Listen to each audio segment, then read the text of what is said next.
On peut remercier Blandine qui a eu un coup de cœur quand elle a entendu le témoignage d'Anne-France à la radio, si tu peux nous raconter, et donc qui a proposé d'inviter Anne-France, qui a invité Anne-France et qui a aussi proposé d'animer Créatif.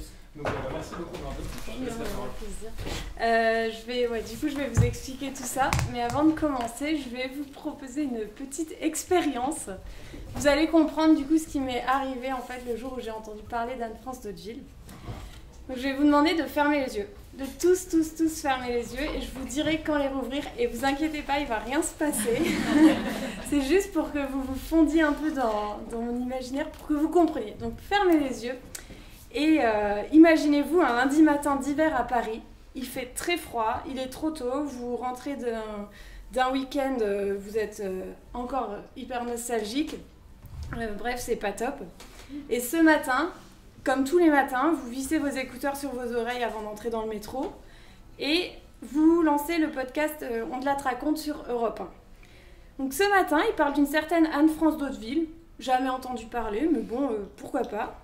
Le chroniqueur enchaîne, vous découvrez que cette femme, c'est une grande aventurière, donc trop cool, et qu'il s'agit de la première femme à avoir bouclé un tour du monde en moto. Et on parle pas des grosses motos d'aujourd'hui, on parle des petites motos. Donc là, génial, ça doit être trop cool cette histoire. Les minutes passent, l'histoire d'Anne-France d'Hauteville défile dans vos oreilles et vous vous retrouvez en Iran, en Afghanistan, transporté par les rencontres, le partage, les anecdotes. Bref, vous vous dites, mais elle est géniale cette femme. Elle est vraiment cool et ce serait chouette qu'on la rencontre à un créatif chez My Little. Donc, vous pouvez rouvrir les yeux. Et aujourd'hui, c'est votre jour de chance. Anne-France d'Hauteville est là. Et vous avez la chance de la rencontrer. Donc cette intro, c'est un peu ce qui m'est arrivé il y a quelques mois quand j'écoutais le podcast On te la raconte. Et merci beaucoup d'être venu nous rencontrer pour témoigner de votre histoire. Donc je vais vous laisser présenter votre voyage avec des diaporamas que vous nous avez rapportés. Ensuite, moi, je vais poser des questions. Et à la fin, vous pourrez tous poser vos questions, donc n'hésitez pas si vous en avez à les retenir et à les garder pour tout à l'heure. Ben merci. Donc j'ai fait des grands voyages entre 72 et 1981. Ça s'est arrêté quand le gouvernement Mitterrand a mis un contrôle d'échange. Donc c'était fini, je ne pouvais plus voyager. Et j'ai eu cette chance que le monde soit ouvert. En tous les cas, une bonne partie du monde était ouvert. Et j'ai cette chance d'être beaucoup trop bête pour avoir le permis voiture, dont je ne savais piloter que des motos. D'ailleurs, je ne pilotais pas, je conduisais et j'essayais de ne pas tomber. Le premier voyage, ça a été en 72, ce qu'on a appelé le raid Orion. Il y avait eu, vous savez, des raids de 2 chevaux de Paris à Kaboul. Et le raid Orion s'est monté 2 ans après, je crois, en 72, sur ce schéma-là, sauf que ça s'arrêtait à Téhéran. Et il y avait 105 motos qui sont parties. Et j'étais la seule femme à piloter une moto. Cette moto m'avait été prêtée par l'importateur de Moto Guzzi. C'était un tank, 240 kg vide. Quand elle penchait, je ne pouvais pas l'empêcher de tomber. Quand elle était par terre, je ne pouvais pas la relever. Là, vous voyez cette photo, elle a été prise en Iran. On est parti à 105 motos. On est arrivé à 92 à Isfahan. Il y en a 11 qui ont dit on va en Afghanistan à Kaboul, donc je les ai suivis. 5 au Pakistan, je les suis. Et j'ai appris 2 choses au cours de ce voyage. C'est que je suis faite pour voyager seule. Les autres me bouffent la tête. Ils s'arrêtent quand j'ai envie de continuer. Ils veulent manger quand j'ai pas faim. Enfin, je suis faite pour voyager seule. Et il faut pouvoir relever sa moto. Pourquoi ? Eh bien, vous voyez, là, je suis au nord du désert de sel, entre Neyshabour et Sharoud, en Iran, au nord. Une tôle ondulée, ça se prend à 80-90 parce que la moto rebondit sur les crêtes de la tôle ondulée. Mais quand on arrive sur une grande plaque de sable comme ça, il faut accélérer très fort pour lever la roue avant. Je n'ai pas accéléré assez fort, donc je suis tombée. Je ne pouvais pas relever cette moto, j'étais dans le désert. Dans le désert, le problème c'est qu'il n'y a personne, effectivement. Alors je me suis assise dessus et j'ai attendu. Puis au bout de 20 minutes arrive un camion. J'arrête le camion avec des grands gestes, 3 costauds à turban descendent. Par geste, je dis moto par terre, relevez la moto. Ils voient que je suis une femme, ils font « Ah !» et ils foutent le camp. c'était pas possible que ça soit une femme, donc j'étais un effrite, un djinn, un démon. Donc, voyager seul et toujours partir avec une moto qu'on peut relever soi-même. Donc, comme j'étais très heureuse quand même et que je voulais en faire ma vie, j'ai décidé que je faisais un tour du monde toute seule sur une moto. Et là, cette fois-ci, ça a été, vous voyez, Kawasaki. Je croyais que c'était une 125, c'était écrit dessus. En réalité, c'est un 100 cm3. 125 voulait dire un cylindre de temps et 5 vitesses. J'aurais su que c'était 100 cm3, peut-être que je ne serais pas partie. Mais au moins, celle-là, je la relevais entre deux ondes. J'ai un billet d'avion pour arriver avec la moto à Montréal, au Canada, et je me dis, bon, bah, je vais déjà en Alaska, on va bien voir, c'est goudronné, il n'y a pas de problème, c'est civilisé, tout va bien. J'avais parié avec les copains que je tomberais à 1000 km, à 995, une voiture me fiche en l'air, je ressemble à la momie de Toutankhamon, donc 3 jours dans un motel en attendant que ça s'améliore, et je repars sur ma moto. J'avais fait 5 ou 6 films à travers le Canada que j'ai renvoyés au fur et à mesure en France. Il en reste 2 qui ne sont pas rentrés tout noirs. Donc j'ai très peu de photos de ce voyage au Canada et en Alaska. Et c'est dommage parce que c'est un pays absolument somptueux. Quand on est toute seule sur une moto dans ces forêts qui ne finissent pas, où les villes sont en retrait. Donc pour aller dans une ville, il faut prendre à droite ou à gauche et rouler 10 km. Donc on est vraiment au milieu du monde comme si nous n'existions pas.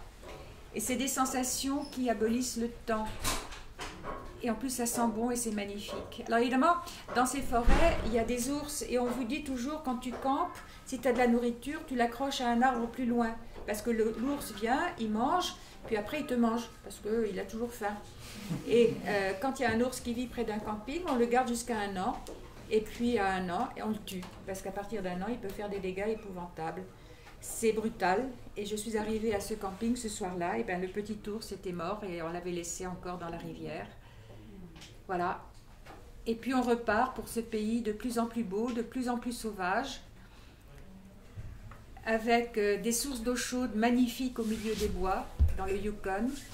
Et vous rentrez dans cette source d'eau chaude, c'est le soleil de minuit, c'est-à-dire que la lumière est grise, vous êtes toute seule dans la forêt, vous vous mettez sur le dos au milieu de cette source, et dans le ciel, il y a des aurores boréales. Et bien toute ma vie, je serai sur le dos dans cette eau chaude, et je mourrai avec encore cette sensation merveilleuse du ciel qui me dit bonjour. Voilà le type de rencontre qu'on fait, donc c'est pas négociable. Vous pilez les freins, vous rentrez dans le fossé s'il y en a un, vous faites ce que vous voulez, mais vous ne discutez pas avec ce bestiau. Ça s'appelle un orignal là-bas. Hein? Alors on m'avait dit que c'était goudronné, pas vrai, 2000 km de piste entre le nord du Canada et l'Alaska, ça s'appelle la Alaska Highway. C'est pas une mauvaise piste, c'est de la caillasse, il n'y a pas trop de camions donc il n'y a pas de tôle ondulée. En revanche, tous les matins, il y avait des camions qui déversaient un mélange d'eau, de nitrate et de chlorate pour fixer la poussière. Et les pneus de la moto, qui sont un peu crantés, parce que je les avais quand même changés pour que ça adhère, m'envoyaient cette espèce de vacherie sur le visage et ça brûle. Cela dit, bon, c'est des voyages absolument hallucinants. Je suis d'une éducation bourgeoise protestante comme il faut, même si mai 68 est passé par là. J'ai voyagé, des gens qui sont collés autour de ma moto. Est arrivé un jour un Père Noël, genre 130 kilos, grosse barbe, sur une grosse BMW, qui a dit « Hi, I'm gonna travel with you ». J'ai dit « D'accord, tu travailles pas, mais 80 à l'heure. Tu dors dans ta tente, moi dans la mienne. 1, ne rêve pas. 2, toujours dans un camping. Et 3, si tu tires simplement un joint devant moi, je te tue. » Ok. Et au bout de 4 ou 5 jours, c'était vraiment un gentil. Il parlait comme ça pendant la journée. Et puis on dînait dans le camping autour d'un feu de camp. Et puis il disait brusquement « I was a banker in New York ». Et cet homme était fou. Il avait un grain, il avait un psychanalyste à New York qui l'aidait à tenir debout. Et un soir à un cocktail, il a entendu son psychanalyste dans son dos qui racontait ce qu'il lui avait dit pendant la journée en rigolant très fort. Il a cassé sa vie. Il est parti sur une moto, il a tout planté et il voyageait en faisant le Père Noël le jour et en pleurant le soir. C'était étonnant. Là-dessus, sont arrivés 3 autres. Il y a eu un flic de Los Angeles qui s'était taillé avec l'argent du commissariat. Et un macro sur un tricycle qui était beau comme un dieu, mais il puait, vous ne pouvez pas savoir. Et qui, de temps à autre, séduisait une fille quand il avait besoin de faire le plein, quand il avait besoin d'acheter des pièces de moto. Donc, il échangeait un peu contre des services, qu'elle le veuille ou pas. Est arrivé ensuite Ducati, qui était un petit fou sur une moto Ducati, et qui avait une spécialité, il allait tout droit même dans les virages, alors on le ramassait. C'était absolument barge comme voyage. Et puis j'arrive en Alaska. Alors quand on voyage seul sur une moto, toujours prendre une photo pour authentifier. Donc la moto avec l'immatriculation vers l'arrière, vous voyez, pour qu'on voit bien, et le panneau qu'on ne peut pas trouver ailleurs. Voilà. En Alaska, j'avais 2 possibilités. Soit je redescendais le long de la côte ouest des États-Unis jusqu'au Mexique, etc. Ça ne me faisait pas beaucoup rêver. Alors j'ai mis la moto dans l'avion et il me restait juste assez d'argent. J'étais partie avec 5000 francs. Hein. Juste assez d'argent pour acheter mon billet à moi. J'ai dit à la compagnie d'aviation que Kawasaki payait à l'arrivée. Donc on a mis la moto dans l'avion. Je suis arrivée à Tokyo. J'ai appelé Kawasaki en disant ben voilà, je suis là. Alors j'ai pas d'argent pour rester, puis j'ai pas d'argent pour partir. Hein. C'est Kawasaki. Et puis il y a Motojournal, Motorevue qui attend. Et puis il y a Flammarion qui attend. Machin, ils le savaient. Ils pensaient que c'était pas vrai. Donc ils ont sorti la moto et je me suis retrouvée à Akashi, qui est au sud de Tokyo, pas très loin de Osaka, où il y a les usines Kawasaki. Donc on a fait une petite séquence sur ma moto pour, je crois, TF1, il me semble. Et puis ils ont entièrement démonté le moteur, ils l'ont entièrement remonté. J'ai passé quelque chose comme 3 semaines au Japon, je n'ai rien compris. Mais rien. Mais rien. Je veux dire, j'ai dû accumuler toutes les gaffes. Je suis partie, j'ai rien compris. Air France m'a donné un billet d'avion, je me suis retrouvée en Inde, j'ai rien compris, mais là au moins c'était marrant.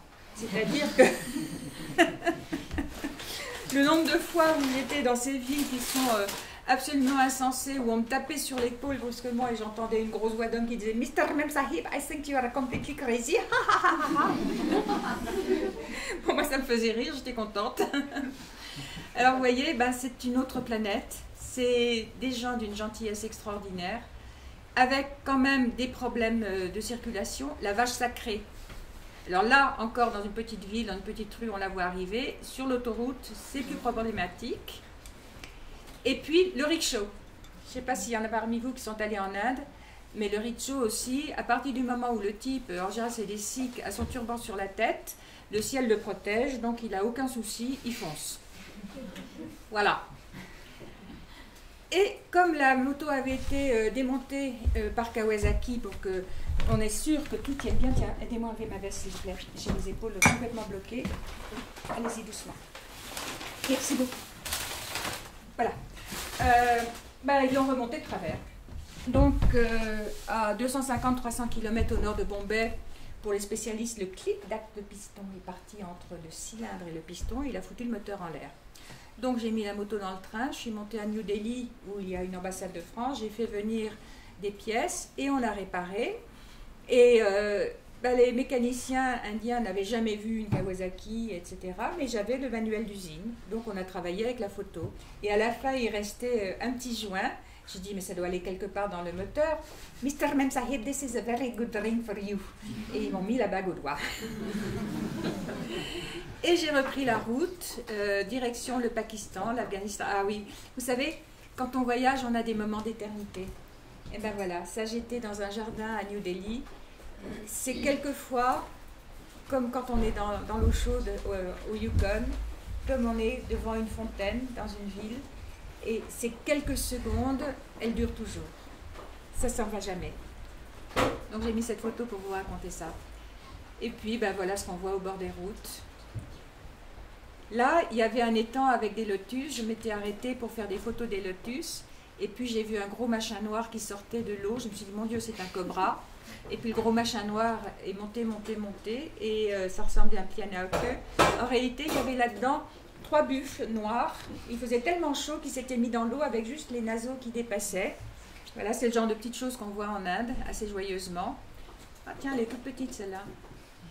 Et là, vous voyez, c'est important cette photo et c'est tout mon voyage. les gens sont fabuleusement gentils avec une fille seule sur une moto. Tous. Avec ce qu'il y a sur la moto, ces enfants, ce type derrière aurait pu vivre 1 semaine, 3 semaines. Il n'a jamais rien manqué. J'arrivais, je leur demandais de surveiller les choses et j'allais visiter ce qu'il y avait à voir. Et non seulement ils étaient gentils, mais en plus ils étaient fiers. Et ils étaient fiers d'eux, ils étaient fiers de moi. Et ça, c'était absolument magnifique. Et pourquoi je m'étais arrêtée? Ben voilà, on est au nord de l'Inde, à Amritsar, et c'est le Temple d'Or. Est-ce que vous avez vu Coup de foudre à Bollywood? Non. J'adore ce film, c'est un navet, mais c'est merveilleux. Allez le voir, où on le trouve en DVD, et ça commence à Amritsar avec le Temple d'Or, qui est vraiment recouvert d'or. Là, je me retrouve au Pakistan. Alexandre le Grand est allé jusqu'en Inde, jusqu'au Cachemire d'ailleurs. Et au Pakistan, il y a un petit musée, j'espère qu'il n'a pas été détruit, dans une ville qui s'appelle Taxila.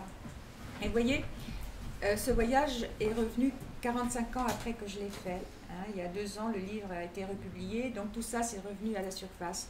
Et j'ai monté ce petit truc de photos. Et je suis tombée sur ces 2 photos. Ça fait 45 ans que je n'avais pas compris ce que j'avais. Ça, c'est le Bouddha au jeûne. Le Bouddha, il se met sous un arbre pipala et pendant 7 ans, il médite pour arriver à l'illumination. Et ce qu'on a de rond derrière lui, c'est le cobra qui met sa coiffe au-dessus de sa tête pour le protéger de la pluie, pour le protéger des brindilles, de tout, pour qu'il puisse réellement être concentré. Et là, il est au bout de sa méditation, il est réduit à l'essentiel. Eh bien, vous voyez, quand il est réduit à l'essentiel, il peut se remplir de tout. Et ces 2 photos sont une leçon de philosophie. Je ne suis absolument pas croyante, mais je n'avais pas vu qu'elles étaient extraordinairement intelligentes et qu'elles montraient un itinéraire spirituel. C'est pour ça que c'est intéressant de vieillir. Me voilà au Pakistan. La veille, là je suis au pied de la place de Khyber. La veille, j'avais trouvé une petite ville, j'ai oublié le nom. L'hôtel était vraiment très très pourri. J'avais été à l'école et j'avais demandé si je pouvais dormir dans la salle de classe. Et monsieur et madame Ram, les propriétaires de l'école, m'avaient accueilli chez eux. On a passé une soirée absolument délicieuse et j'ai appris que le téléphone était en panne. Et je m'arrête devant cette ville que j'avais vue l'année précédente quand j'étais sur la très grosse moto et je prends la photo. Et à ce moment-là, de l'autre côté de la rue, de la route, je vois un officier qui fonce vers moi comme une locomotive en poussant des hurlements et je me rends compte que vraisemblablement il y a des radars ou quelque chose. Donc, sachant que le téléphone était cassé, je prends l'air de la jeune fille qui ne parle pas aux messieurs qu'elle ne connaît pas. Très digne, je remonte sur ma moto et je m'en vais. Et dans le rétroviseur, j'ai vu le type rentrer dans la casemate et ressortir 30 secondes après, jeter sa casquette par terre et la piétiner. Le téléphone aurait été rétabli, je me retrouvais en tôle et je ne sais pas quand j'en sortais. Donc, je n'ai pas demandé mon reste. De là, il y avait quoi? Il y avait 120, 130 km pour rattraper l'Afghanistan par la passe de Khyber. Et la passe de Khyber, c'est un endroit mythique pour les voyageurs. À cette époque-là, si vous vouliez la prendre la nuit, le Pakistan vous faisait signer un papier en disant qu'il ne serait pas responsable de votre mort. Avec, vous voyez, quand même la pancarte merveilleuse, chameau, la route pour les chameaux, la route pour les voitures. Ce qui fait que quand je suis arrivée à la frontière, la moto n'était pas prévue et j'ai sur mon passeport un tampon Camel Pushka, c'est-à-dire chameau chargé. Voilà, la douane afghane, c'est un taxi, ils ont payé leur passage. J'ai pris quasiment des bleus à l'épaule parce que tout le monde, en me voyant arriver, me tapait dans l'épaule. Il y avait plein de camionneurs en disant « Very brave woman ». Et je me suis retrouvée dans ce pays que j'adore. C'est vraiment l'un des 3 pays que j'ai le plus aimé au monde, l'Afghanistan. Vous voyez, c'est un pays de rochers, avec des camions qui ressemblent à des dessins d'enfants. Le bois, me disait-on, se vendait au kilo tellement il est rare. Avec des peintres en camion, ça c'était à Jalalabad, la première ville après la passe de Khyber. Et les voyageurs apportaient des cartes postales que les peintres en camion ou en bus copiaient pour décorer les choses. Kaboul, avec la Kabul River et le vieillissement des antiquités, c'est-à-dire qu'on fait pendant la semaine des tapis, on les met au soleil ou on les fait passer sous les voitures et après on les vend comme des antiquités. Là on est dans le bazar et voyez, ça c'est peut-être les 2 photos les plus importantes parce qu'elles racontent tellement tous mes voyages. Il y a l'espèce de tête de pioche en bas qui me regarde. Mais c'est quoi ce machin? On dirait un briard. J'habite en Brie. C'est ça. Ouais, je connais pas. Et de l'autre côté, c'est ça. C'est-à-dire, vous avez toutes les réactions qu'on peut avoir pour une fille à moto. Le premier, là, le tout petit en bas avec le chapeau blanc qui regarde son pote en disant « Bah oui ». Le grand avec le chapeau gris qui dit « Mais c'est vrai ». L'autre qui est mort de rire. Le Hazara derrière avec le turban rouge qui regarde ailleurs parce qu'il n'est toujours pas percuté. Le mec avec le turban gris qui dit « Non, c'est pas vrai ». Le soldat qui se demande s'il n'est pas bourré. Et c'était vraiment ça. C'est-à-dire que on était la télé en couleur les uns pour les autres, au fond. Et en Afghanistan, quand on est la télé en couleur, eh bien, on vient vous voir. Alors qu'en France, peut-être qu'on irait regarder ailleurs parce qu'on est gêné ou quoi. Voilà ce pays absolument merveilleux. Et quand on est toute seule sur une moto dans ce genre de paysage, on est à la naissance du monde. Ça, c'est la montagne de fer. Il paraît que c'est du minerai de fer partout. Il paraît que les Chinois l'ont racheté il y a 2-3 ans. Vous voyez, c'est vraiment la naissance du monde. C'est tout petit, hein, pour vous qui êtes derrière. C'est de la caillasse. Cherchez pas. Un petit truc de voyage, quand il n'y a pas de fenêtre à l'extérieur des maisons, là ce sont des galeries pour prendre le thé ou déjeuner, etc. Mais quand il n'y a pas de fenêtre à l'extérieur des maisons, ça veut dire que la nuit est dangereuse. Dans les montagnes en Afghanistan, il ne faut pas dormir dehors. Il y avait deux Américains qui faisaient le tour du monde à pied. Les Afghans sont les gens les plus gentils et les plus accueillants du monde à cette époque-là. Mais la nuit, eh ben, les bandits tiraient avant même de voir ce que c'était. Il y en a un qui est mort et l'autre qui a pris 3 balles dans le ventre. Ils s'appelaient les frères Kunz, c'était des Américains, et ils marchaient pour la paix. Et puis vous voyez, dans ce pays de caillasse, quand on trouve un peu de végétation, un peu d'ombre, on rentre tout doucement au paradis, vraiment. Ah, c'est dommage, c'est trop petit. C'est la vallée de Bamiyan avec le Bouddha qui était encore là. Vous voyez? Alors de nouveau, authentification, bien sûr, la moto au pied du Bouddha. Et toute cette falaise était un monastère. Et à l'intérieur, vous aviez des espèces de cellules avec encore des fresques rouges sur les murs qui racontaient des tas de choses sacrées. Et des escaliers. Et tout en haut du Bouddha, il y avait comme une terrasse. Et voilà le 3e moment absolument parfait de ce voyage où je me suis installée sur cette terrasse et j'ai regardé le soir qui descendait sur la vallée de Bamiyan avec l'Hindoukouche qui est derrière. C'est des moments parfaits. L'ennui, c'est que c'est de l'ACFA et qu'il a viré et que j'ai pas réussi à récupérer les vraies couleurs. Mais Dieu que c'était beau. L'électricité dans ma chambre d'hôtel, vous voyez, tout est basique. Et puis cette année-là, je ne suis pas remontée dans les montagnes parce qu'on s'y battait, mais j'ai mis des photos du voyage précédent, c'est les lacs de Bandiamir qui sont au-dessus de Bamiyan, en pleine montagne. Des moments merveilleux. Alors vous avez différents peuples, hein, bien sûr en Afghanistan, les Kouchis, qui sont des nomades avec chameaux. Voilà. Et c'est marrant parce que normalement, ça se diffuse en grand. Hein? C'est un peu pixelisé, bah oui. mais Hein? c'est un peu mieux. Oui, mais alors, ah oui, il faut faire ça. Oh la vache. Bon, écoutez, je vous raconte en gros, il y a la mère et la fille. La mère a 40 ans, la fille a 25 ans, c'est des Kouchis. La fille est mariée, elle est contente, sauf que son mari a 7 ans. Voilà.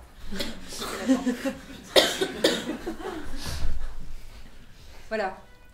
Ça, c'est typique aussi de mon voyage. Vous voyez les Kouchis qui redescendent vers le sud, parce que là, on est en septembre déjà. J'ai perdu beaucoup de temps avec la panne.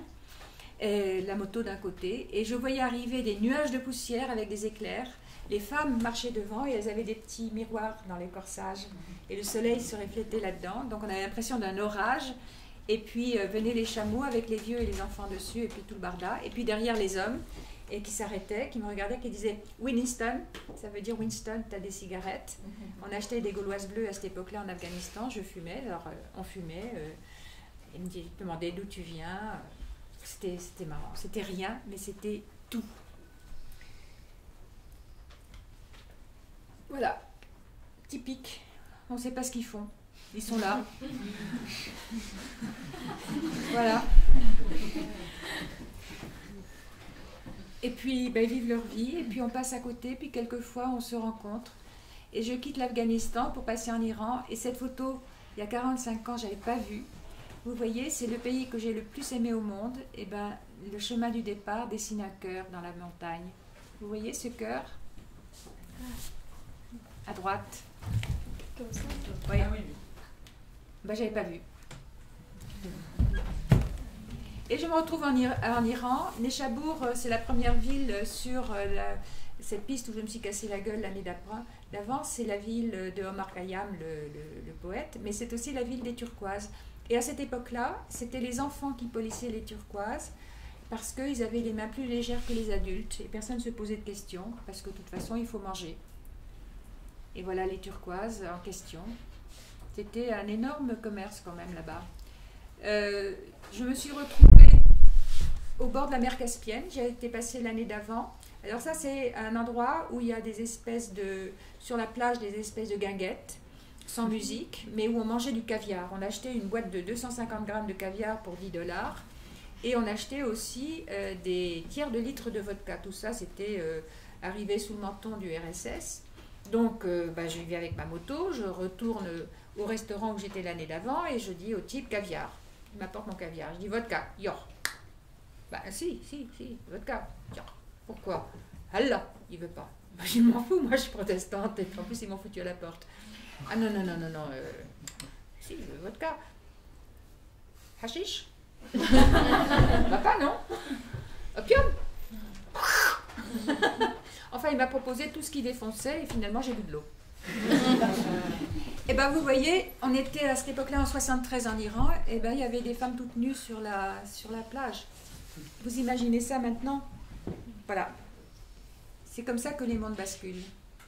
Et donc voilà l'homme avec vertu qui ne voulait pas me donner ma miaule. Le mont Elbrouz, qui est pas très loin de Téhéran. Chaque fois que je suis passée à cet endroit-là, je suis tombée, je me suis foulée la cheville. Là, j'ai eu un problème de carburateur. Donc, j'ai mis la moto sur une camionnette. Je me suis retrouvée à Téhéran. Et vous voyez, dans le bazar de Téhéran, eh ben, on achetait les photos du chat pour les mettre chez soi. Vous imaginez qu'on fasse ça avec nos présidents de la République? C'est insensé. Enfin, je veux dire, c'est une autre planète, quoi. Téhéran était une espèce de grand foutoir absolument incroyable. La moitié des voyageurs qui allaient vers l'Orient faisaient demi-tour parce qu'ils avaient trop peur. Là, j'ai mis quelques photos des merveilles qu'on trouvait à Ispahan, où je ne suis pas retournée. Ah, et alors, les mécaniciens de Kawasaki, chez qui je m'étais installée le temps qu'ils réparent, m'ont emmené à Téhéran Pass, où il y avait du motocross. Et bon, il y avait des motocross, c'est bien. Puis à un moment donné, sont sortis des poches, des couteaux, des tournevis, des trucs et des machins. Et ils ont commencé à tous se taper sur la gueule. On m'a poussé dans une voiture, on est rentré à la maison, j'ai jamais rien compris. Mais je pense qu'ils vont à la bagarre comme nous allons au bistrot. Je me retrouve en Turquie de l'Est, qui est un pays absolument merveilleux, en pays kurde. Là, j'ai vécu des choses extraordinaires, mais ça mettrait 125 ans à vous les raconter. Ankara, qui est une ville assez passionnante parce que dans chacune de ces maisons, il y a un fantôme et les enfants savent exactement qui c'est et ils vous le disent. J'ai rajouté quelques petites photos de Cappadoce parce que la Turquie est un pays d'une beauté absolue et les gens à cette époque-là, en tous les cas, et surtout à l'Est, avaient la même attitude. Comment est-ce que je pourrais dire? C'est des gens qui sont fiers d'eux, les Afghans. Et bien, les Turcs de l'Est aussi. La relation avec les étrangers n'est plus la même. Mais cette Cappadoce est un endroit merveilleux. Les chrétiens du IVe siècle s'y sont installés. Ils ont laissé des fresques qui peut-être sont encore là. Et puis voilà Zelvé, qui est un peu plus loin, qui fait toujours partie de cette Cappadoce. Et vous voyez, là, il y a eu encore un moment d'éternité dans cette cave, dans cette caverne où il y a cette maison carrée. Tout à fait à gauche, je me suis installée sous la roche. Et pareil, un peu comme dans l'eau chaude, un peu comme à Delhi, un peu comme sur la tête de Bouddha, j'étais bien, j'étais complètement heureuse, mais complètement heureuse. Et seule. Là, c'est la carcasse d'une vache qui s'est fait flinguer.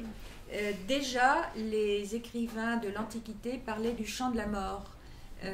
Si vous arrivez en Turquie ou dans ces pays-là près d'une carcasse, vous allez entendre des hurlements, mais des hurlements. Et ce sont des milliards de moustiques qui tournicotent autour.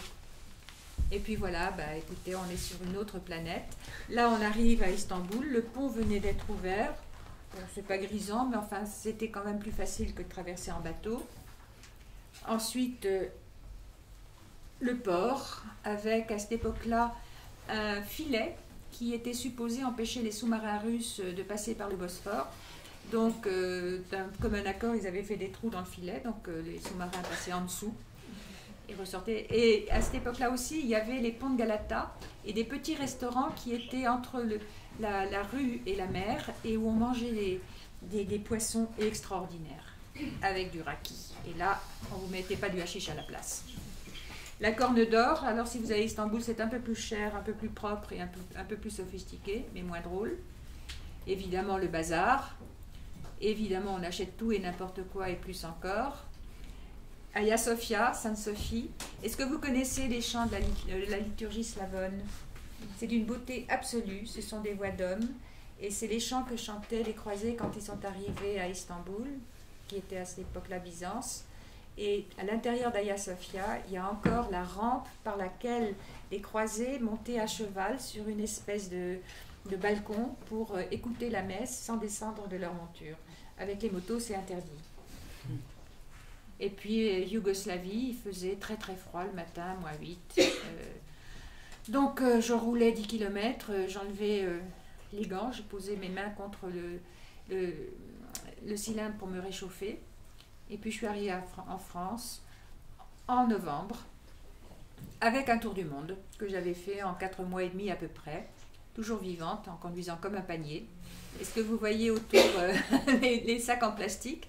Eh bien, en Yougoslavie, j'avais pris des sacs en plastique, j'avais mis des journaux dedans et j'avais fixé ça pour faire des manchons. Voilà le tour du monde. Merci beaucoup. On peut passer aux questions du coup. Je vous en prie. J'en ai plusieurs. Donc, par rapport à tout ce que vous venez de nous raconter, ce que vous ne nous avez pas dit, c'est au début, avant de faire ce tour du monde et avant de partir, vous étiez parti pour faire carrière dans la publicité. Donc nous, ça nous parle ici puisqu'on a aussi tout un côté média chez My Little. Et donc la question c'est comment est-ce que c'est né ce projet de tout plaquer? Qu'est-ce qui vous a motivé? Qu'est-ce qui vous a inspiré? J'étais plus assez heureuse. C'est-à-dire que il y a eu plusieurs choses. D'abord en mai 68, comme il y avait la grève, pas de transport ni rien, je m'étais acheté une mobilette, j'avais aucun permis. Donc je m'étais acheté un 50 cm Honda. Et puis en septembre, je suis allée voir la Méditerranée que j'avais jamais vue. Donc je suis partie sur ma moto, tout le monde m'a dit « Oh, Anne France, vous n'allez pas y aller seule, c'est dangereux !» La France déjà, tu parles d'Afghanistan. Et c'était génial. Donc tous les mois de septembre, je partais sur une moto. Alors j'ai passé mon permis, j'ai acheté des motos de plus en plus puissantes. Et tous les mois de septembre, j'étais très très très très heureuse. Et je me suis dit, ça c'était un des éléments, le jour où je meurs, j'aurai 11 parties de ma vie où je serai bien, et la 12e seulement qui est géniale. Non, il faut retourner les choses. Ça, c'était une première chose.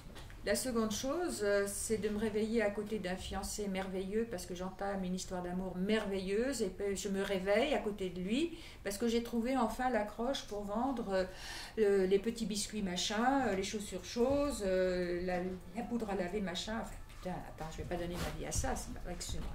Un peu grossier. Ça m'a semblé un peu vain. Et puis j'ai un gène voyageur. Ma famille remonte très loin jusqu'aux Vikings et on a la bougeotte. Et donc je me suis dit à un moment donné de ma carrière, qu'est-ce que je fais? Est-ce que je fais maintenant mon agence à moi parce que je suis suffisamment costaud pour ça? Et je passe ma vie à vendre des trucs, des machins. Pourquoi? Est-ce que l'argent est ma motivation, le pouvoir ma motivation? Est-ce que la réussite qui se voit est ma motivation? Non. Donc j'ai tout envoyé balader, je suis partie. D'accord. Et j'ai mis ma vie à plat. En astrologie, à 27-28 ans, il y a toujours une possibilité de remettre sa vie à plat. Ça, c'est écrit dans tous les thèmes astro. Attention, il y en a beaucoup qu'on sait jamais. J'ai fait exprès. Et justement, vous disiez que tout le monde vous disait attention, Anne-France, tu vas te faire attaquer, tu vas te faire violer. Ah oui, oui, oui. Et vous vous êtes toujours senti en sécurité durant... Dans tous les pays, il y a des règles du jeu. Dans tous les pays, il y a des règles du jeu. Vous voyez, même à Paris, il y a des endroits où je n'irai pas toute seule à 1h du matin, bien sûr. Ce qu'on ne savait pas en France, c'est que dans les pays musulmans, quand ils ne sont pas en guerre, la femme seule est absolument sacrée. On lui doit protection, on lui doit respect. Je n'ai jamais eu un regard déplacé. Jamais. Je ne mettais pas de voile sur la tête. J'étais une occidentale convenable. C'est vrai que j'avais appris à avoir des manches, à ne pas montrer mon corps, parce que c'est choquant pour eux et parce que c'est un manque de respect pour leur mode de vie. Mais on ne le savait pas. Quand je suis arrivée à New Delhi, par exemple, à l'ambassade de France, on m'a dit il ne faut pas y aller. Pourquoi ? Parce que c'est des sauvages, bien entendu. Plus on est sombre, plus on tue les gens et on viole les filles, bien entendu. Je dis c'est quoi mes chances ? 70-30. 30 je passe. Non, 70 vous passez pas. Bon, on verra. Et voilà. Et on ne savait pas. Il y a des filles qui ont fait des choses, mais elles ne l'ont pas écrit. Donc, moi, j'étais heureuse d'être là et ces gens étaient fiers de la confiance que je leur faisais. Le nombre de fois où j'étais dans un restaurant et au moment de payer, on me disait « Ah non, il y a quelqu'un qui a payé pour toi. Est-ce qu'on fait ça, nous, avec un Afghan ou un Pakistanais ?» Non. Je crois qu'on peut se poser des questions. Et nous, on a tous toujours plein de rêves. Au final, on ose rarement aller jusqu'au bout et se lancer. On a souvent peur de l'échec, peur de ne pas réussir. Vous, qu'est-ce qui vous a poussé parce que j'imagine que vous aviez peut-être peur aussi au début. J'avais toujours peur, avant de partir, pas des humains, mais de tomber. Juste de tomber. Oui. Mais sinon, vous n'aviez pas peur de ne pas réussir ce tour Non. Non, je suis bélier, je fais d'abord et je pense après. On y va. Donc votre courage, vous le trouvez... Non, c'est pas du courage, c'est de l'entêtement. D'accord. C'est de l'entêtement. Et d'un autre côté, ma vie n'a de sens que ce que j'en fais. Si ma vie, c'est de me marier, de faire des enfants, j'aime pas les enfants, je préfère les chats. Alors donc déjà, ça me met un peu à part. Je savais être amoureuse, mais garder un mec la vie entière, je sais pas faire. Donc j'ai eu toutes ces chances de mes manques, vous voyez. Oui. Et de ma vie, ça a toujours été de vouloir écrire. Le voyage est venu là-dessus. J'avais fait de la publicité parce que c'est un métier où on écrit. Et c'est une excellente discipline parce qu'on apprend à synthétiser ses idées, on apprend à les communiquer. Le nombre de journalistes qui écrivent comme des pieds parce qu'ils écrivent point barre, mais ils ne transmettent pas. Écrire, c'est transmettre. Quand on écrit, c'est d'abord un rythme. Le rythme, on ne s'en rend pas compte quand on le lit, mais on respire sur le rythme du texte. Après, vous avez des sonorités. Si vous mettez des sonorités dures ou des sonorités tendres ou douces ou liquides, vous n'allez pas déclencher le même état de perception dans le cerveau de ceux qui vous lisent. Et après, vous pouvez penser à votre information. Mais l'écriture, c'est d'abord de la musique. Et une bonne accroche dans une annonce, c'est aussi des sons qui bougent. Et ça, je l'ai appris dans la publicité. C'est l'une des meilleures écoles qui soit. Et un moment dans votre livre, vous dites, donc dans le premier livre que vous avez écrit, vous êtes sur les routes canadiennes et vous vous posez un soir près d'un lac. Et là, vous vous posez tout un tas de questions. Pourquoi je fais ça quel sens ça a? Pourquoi être toujours en route? Je devais être fatiguée ce jour-là. C'est le jour où j'ai roulé 650 km. Oui, je ne m'étais pas rendu compte. Avec le soleil de minuit, attendez, il fait jour, on se croit qu'il est 6h du soir et puis on se retrouve brusquement à 10h au milieu de nulle part. Non, j'étais fatiguée, oui. Quand on est fatigué, quelquefois remontent des questions fatigantes. Donc finalement, juste une bonne nuit. Oui, absolument. Parce que j'allais vous dire, j'allais vous demander qu'est-ce qui vous a aidé à repartir. Quand je suis arrivée, je m'étais installée dans un camping et c'est vrai que j'étais très fatiguée. Quand je suis très fatiguée, je pourrais éventuellement cafarder. Et puis j'ai vu un petit truc qui brillait dans un coin, je suis allée voir, et c'était une braise. Et il y a des gens qui avaient fait un feu pour dîner, et il restait quelques braises. Et j'ai eu l'impression qu'on me faisait un cadeau, qu'on avait laissé un cadeau à celui qui arriverait trop tard. Il suffisait de mettre 3 brindilles, de souffler dessus, et puis le feu repartait et je pouvais me faire à manger. Et rien que cette espèce de cadeau qui venait de gens que je ne connaissais pas, ça a remis la vie en route, quoi. C'était magnifique. C'est gentil. Merci. D'accord. Et on en parlait tout à l'heure de voyager dans les années 70 et voyager aujourd'hui. Est-ce que vous pensez que c'était plus facile, moins facile? Mais c'est pas la même chose. Moi, je voulais, par exemple, j'aurais adoré faire le voyage de Michel Strogoff, c'est-à-dire traverser la Russie jusqu'à Vladivostok. Interdit. Par contre, en Afghanistan, on s'y promenait en rigolant. Le monde a changé, c'est-à-dire que maintenant l'Afghanistan est un pays mort. Pour combien de générations? Ils ont eu 30 ans de guerre, 30 ans d'horreur. Vous imaginez? Donc il y a toute une partie du monde qui est fermée, qui est malade, mais il y a plein de parties du monde qui se sont ouvertes. Donc on ne voyage pas de la même façon, mais on voyage. Et je passe dans beaucoup de petites villes, je rencontre des clubs de motards, je rencontre des lecteurs, enfin j'arrête plus depuis 3 mois. Et c'est très passionnant parce que je vois passer des gens de votre génération qui font des voyages mais extraordinaires. Sauf que, par exemple, je suis tombée sur des filles qui sont allées en Inde toutes seules. Elles prennent un billet d'avion, elles louent une Royal Enfield sur place, elles vont tournicoter pendant 1 mois ou 2 et elles rentrent. C'est pas la même chose. Mais en même temps, une fille qui s'appelle Elspeth Bird, qui est anglaise, a fait le tour du monde toute seule sur une moto dans les années 80 pendant 3 ans. Alors elle, par contre, elle s'arrête, elle travaille, etc., et elle repart. Moi, j'aime l'errance. Je fais de la moto et des voyages comme on fait du bateau, c'est-à-dire que ça avance, je vais pas vite, et j'adore ça. J'adore ça. Et durant vos voyages, du coup, on l'a vu, vous avez rencontré plein de cultures différentes, plein de personnes. Quelles ont été les leçons de vie que vous en avez tirées? Ne pas juger. Savoir qu'on est des singes différents. Je vais en faire sauter beaucoup au plafond, mais le statut de la femme chez nous et le statut de la femme dans d'autres pays, il ne faut pas comparer. Nous avons une part de solitude qui n'existe pas ailleurs dans le monde. J'ai vu beaucoup de Turcs, j'ai vu des Libanaises, j'ai vu des gens, par exemple, de ce Moyen-Orient épouser des Français et se retrouver en France et ne pas avoir notre réflexe d'être centré en soi. Nous, quand on dit « je », c'est moi toute seule sur des millions d'années et sur des milliards d'humains.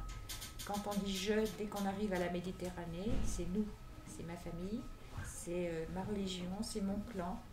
Voilà. On considère que la femme voilée, la femme qui est à la maison est opprimée. Elle a la puissance et c'est l'homme qui a le pouvoir. La puissance, ça ne se voit pas. Le pouvoir, c'est ce qui fait du bruit dehors. Puis comme partout, il y a des femmes qui se sont cassées la gueule et puis il y a des femmes qui sont épouvantables, ça existe. C'est des autres ordres du monde. Il ne faut pas les affronter. Vous voyez, je vous ai montré la photo du Bouddha avec la tête qui est abritée par le serpent. Nous, en Occident, je considère les religions comme des mythes, organisateurs de société avec éventuellement un chemin vers la spiritualité. En Occident, dans le mythe chrétien, et le paradis terrestre explose parce que c'est le serpent qui tente Ève. Et on perd ce sentiment d'unité avec toute chose. On perd ce sentiment qui correspond à l'illumination. Eh bien, en Orient, c'est exactement le contraire. Le serpent aide le Bouddha à être illuminé. On peut dire que c'est en opposition. Si vous additionnez les deux, vous avez l'humanité. Et moi, j'ai appris dans mes voyages à ne pas exclure, mais à voir par où ça peut s'additionner. Et à ce moment-là, ça devient très passionnant de lire la planète. Parce que nous sommes complémentaires. C'est un puzzle, une planète. si on a des pièces du puzzle qui ont toutes la même forme et la même couleur, ça n'a aucun sens. Ça ne sert à rien. Donc cette diversité, pour moi, c'est fondamental et j'en ai besoin. Je vous ai choqué?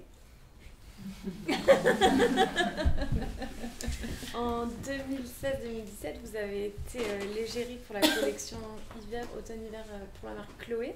Oui, ça c'est un est-ce que vous pouvez nous en parler un peu? C'est quelque chose tellement différent de tout ce que vous... il faut vous dire que j'ai fait du journalisme parce que dès mon premier voyage, ça c'est le deuxième livre, Le Tour du Monde, dès mon premier voyage, quand je suis rentrée, on m'a dit, bon c'était bien, oui c'était bien, alors ils vous ont violé. Bah non, pourquoi? Non mais quand même, bah non. D'abord ils trouvaient que j'étais trop maigre. Oui, bah enfin, vous pouvez me le dire. Non.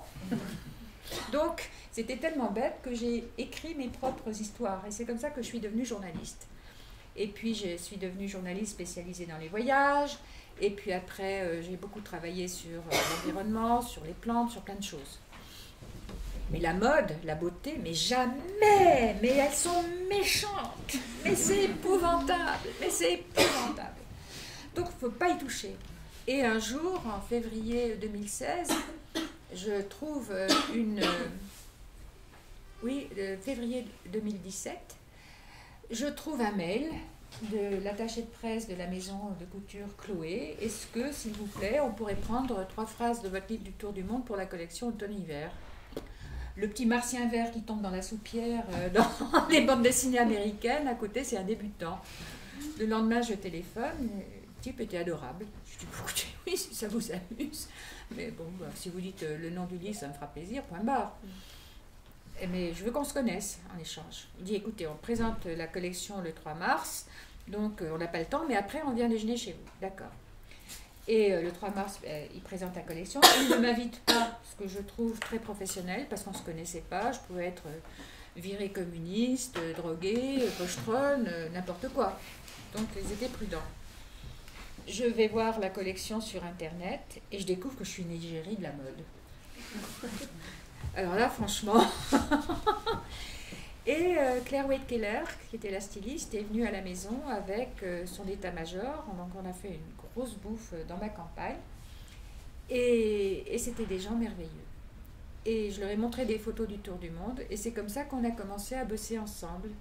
Et cette collection a eu un écho mondial. C'était extraordinaire. Jusqu'en Corée du Sud, où il y avait des articles écrits en asticot comme ça, avec juste mon nom d'eau de fil en clair, et puis ça repartait. C'était inimaginable. Et vous avez fait ils ont fait aussi un petit film Oui, on a fait des tas de promos à droite à gauche. Alors c'était drôle parce que je suis ravie que tout le monde travaille pour payer ma retraite, mais je suis quand même du côté des gens fauchés. Je m'en fous parce que je suis propriétaire de ma maison, donc tout va bien. Et donc Chloé, le monde du luxe, organisait des cocktails, par exemple l'inauguration de la boutique sur cette merveilleuse avenue dont j'oublie toujours le nom, en bas les Champs-Élysées, vous voyez. Et donc, moi j'arrivais avec les pantalons que j'achète chez Lidl en solde à 9,92, le pull que je me suis tricoté, les chaussures que j'ai trouvées chez Noz, Las Delo, dans la zone industrielle de Coulommiers. Ça m'amusait. Et alors les journalistes me disaient, mais est-ce que vous vous habillez en Chloé?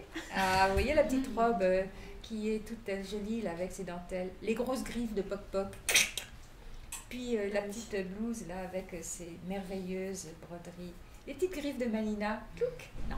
Non, c'est un mode de vie, c'est pas le mien. Donc j'ai fait un voyage sur la Lune. Un autre voyage du coup. Et aujourd'hui, qui êtes-vous? Est-ce que vous continuez de faire de la moto? Et est-ce que vous avez de nouveaux projets de voyage ou de livres ou d'autres? Alors, quand j'ai arrêté de faire mes voyages à moto en 81, en tous les cas les grands voyages, j'ai écrit des romans. Et pendant une vingtaine d'années, j'ai fait l'équivalent d'une psychanalyse, c'est-à-dire que je me posais une question et en faisant bouger les personnages, je mettais tout au clair. Puis venait une autre question, etc. C'était passionnant à faire. J'ai pas eu une grosse carrière parce que quoi, mais je faisais bien entre 2 best-sellers chez les éditeurs. Et puis, bizarrement, sont entrées les plantes dans ma vie. Et j'ai commencé à travailler sur les plantes, sans être botaniste ni scientifique, mais justement chercher ce que je comprenais dans ce monde. Et c'est absolument passionnant, parce que autant moi, je me suis rangée en bon ordre avec les romans, autant je range le monde à travers les plantes. Donc je publie chez Buchet-Chastel, qui est un très bon éditeur, qui vérifie que je ne dis pas de bêtises. J'ai déjà 2 livres, je suis sur le 3e livre de miscellanie de plantes. Livre de voyage, j'ai publié là La vieille qui conduisait des motos, qui est le voyage des 60 ans. J'ai 75 ans. Quand je suis arrivée à 60 ans, j'étais très étonnée d'être vivante parce que je conduis comme un panier, parce que je mange ma cuisine, parce que, etc., etc. Donc, j'ai appelé les copains à travers toute la France en disant « On fait la fête, je veux une cuite et un gâteau ». Et j'ai fait mon tour de France comme ça, c'était absolument génial. Du coup, je l'ai écrit en me disant « À 70 ans, je recommence ». Et les 2 récits ensemble, ça serait amusant. Sauf qu'à 69 ans, je me suis fait déglinguer en voiture par un fou qui a grillé un stop. Et on a coupé quand même ma voiture en 2. Pour la première fois de ma vie, j'ai eu des os cassés, alors que je suis tombée de toutes les façons, de toutes les motos, des bleus. Et depuis, j'ai une polyarthrite qui me casse les tendons et qui me flingue les articulations. Donc c'est fini, je ne peux plus rouler à moto. Mais quand on vieillit, si on regarde ce qu'on n'a plus, on saute du 8e étage. Et si on regarde ce qu'on a, on dit merci à tout le monde. Et donc je continue à écrire, oui, parce que c'est ma vie. Je continue à raconter mes histoires. J'ai eu la chance d'être scénariste d'un film sur le loup qui est passé à Antenne 2 il y a quelque temps. J'ai signé un contrat pour faire un film aux États-Unis avec le Tour du Monde. Donc on travaille sur le scénario. Je continue à me marrer comme une folle dans ma vie. Et dernière question. Aujourd'hui, quel conseil donneriez-vous à la jeune fille que vous étiez quand vous êtes partie faire le tour du monde? Et s'il y a bien une chose que nous, en tant que jeunes, on doit retenir, qu'est-ce que c'est? Je sais pas. Je sais pas. Ok. Je peux pas donner de leçon. Chacun fait le monde à son image chez nous. Les règles du jeu ont changé, c'est plus le même monde. J'en sais rien. D'accord. Je dirais une bêtise. Bon, très bien. Merci beaucoup.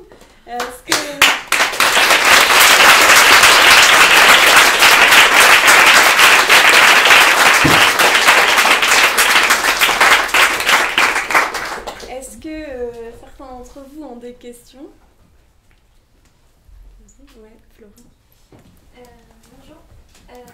Moi j'ai une question. Tout à l'heure, quand Blandine elle a commencé son interview, elle a parlé du fait que un jour c'était un lundi matin et qu'elle était déprimée après son week-end qui s'était bien passé. Et du coup, vous, comment est-ce que vous avez fait en fait pour après ça revenir dans la vraie vie? Déjà que parfois pour nous, par exemple, ça peut être compliqué après 2 jours qui se sont bien passés de revenir au travail ou dans un... Oui, sauf que moi je ne faisais que ce que j'aimais, c'est écrire. C'est écrire. Alors en revanche, comme j'avais pas un sou, il fallait que je survive. Parce que, enfin pour plein de raisons. Et donc j'ai vécu dans un garage par exemple, j'ai vécu, mais je m'en suis toujours sortie. Non, alors voilà, c'est une question en fait importante parce que j'ai vu des gens qui faisaient des voyages, des tas de voyages, mais qui ne savaient pas revenir. Moi je savais revenir parce que j'avais mes amis, parce que j'avais ce projet d'écrire, parce que chaque fois il y avait une autre porte qui s'ouvrait, vous voyez. Mais j'ai vu des parteurs qui ne sont pas des reveneurs. J'ai vu aussi des gens qui faisaient des voyages fabuleux et qui ne voyaient rien. Parce qu'ils n'avaient rien dans le cerveau sur quoi accrocher la nouveauté. Ils étaient dans l'instant, dans l'instant, dans l'instant. En revanche, chaque fois que je rentrais, j'avais 2-3 mois d'une colère que vous ne pouvez pas imaginer à cause du gâchis dans lequel nous vivons et du manque de respect pour ceux qui sont différents. Et puis après, on rentre dans le rang parce que si on vit toute sa vie dans la colère, on passe à côté de tout. Il vaut mieux construire, il vaut mieux essayer de voir ce qu'on peut faire. Mais cette colère, et je continue à ne pas supporter qu'on gâche l'eau, qu'on jette la nourriture, voilà.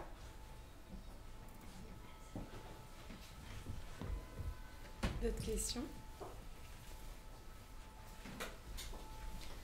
Moi j'ai une question. Qui vient de me venir à l'esprit.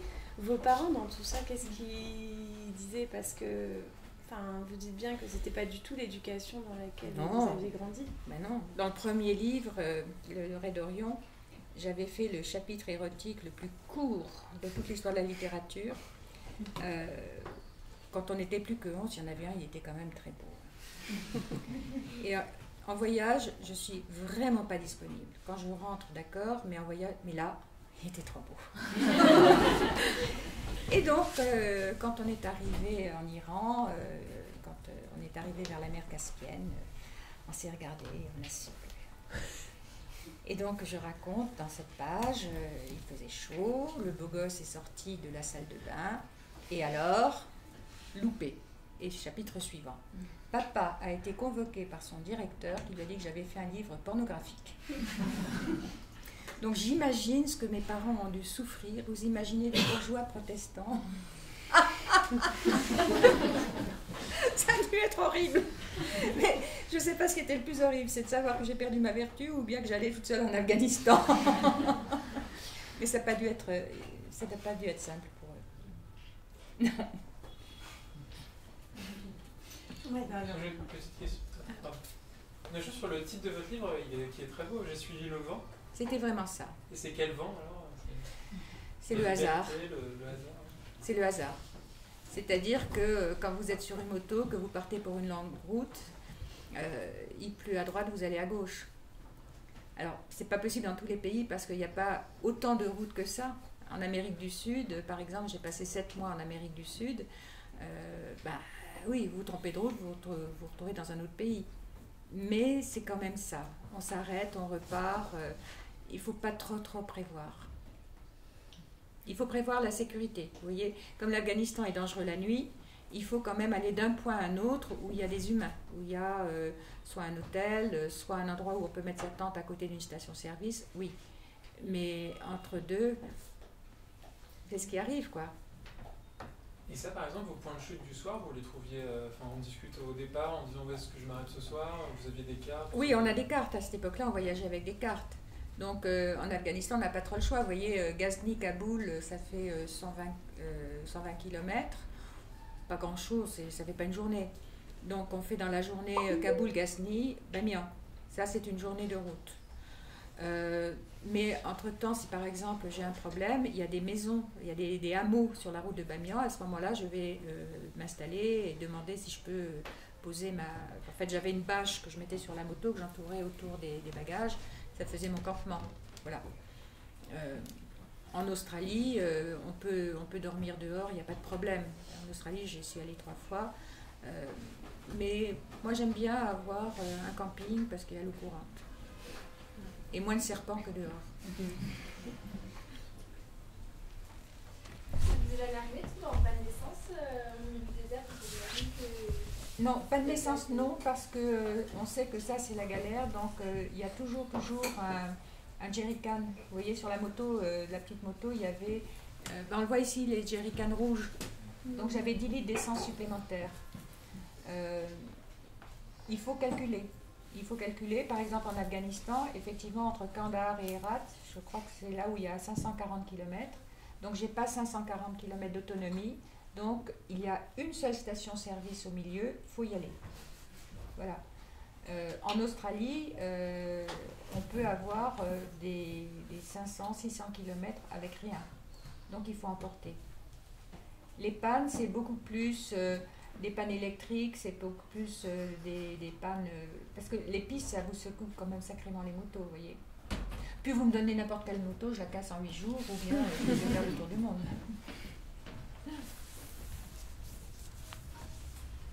Ok. Est-ce qu'il y a une... Ouais. On parlait d'éducation et je trouve qu'effectivement c'est intéressant. On parlait d'entêtement tout à l'heure. Moi, j'aimerais comprendre d'où ça vous vient, parce que du coup, vous avez une éducation qui est bourgeoise, conformiste. Ça, c'est ma première question. C'était pas tellement conformiste, ouais. Pas tellement dans le comportement, parce que la famille était relativement joyeuse, mais la manière dont on s'insère dans la société n'était pas négociable. Alors, du coup, d'où ça vous vient, cet ADN, cet entêtement qui, moi, je trouve... génère une certaine admiration, et donc d'où ça vous vient, si c'est pas comme ça. Est-ce que vous le savez? Ça fait partie de mon programme. Ça fait partie de mon programme. Vous savez, un jour, il y a une chatte que j'avais récupérée et qui m'a fait 5 bébés dans l'oreille, la nuit. Et la façon dont les petits chats sortaient de la mer était déjà leur comportement dans la vie. Il y a le petit chat qui est sorti, qui a essayé de re-rentrer dans la mer parce que c'était mieux dedans. Il y a celui qui est parti directement dans l'oreiller. Il y a le troisième qui a engueulé tout le monde parce qu'il faisait froid, etc., etc. On est à la fois une pâte molle que nous pouvons faire grandir ou racornir ou bien nous contenter de ce que nous sommes.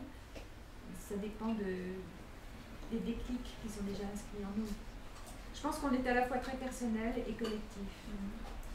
Si on revient à la notion d'inconscient collectif, on fait partie de ce puzzle qui est l'humanité. Il y a 2 lectures de ce que nous sommes.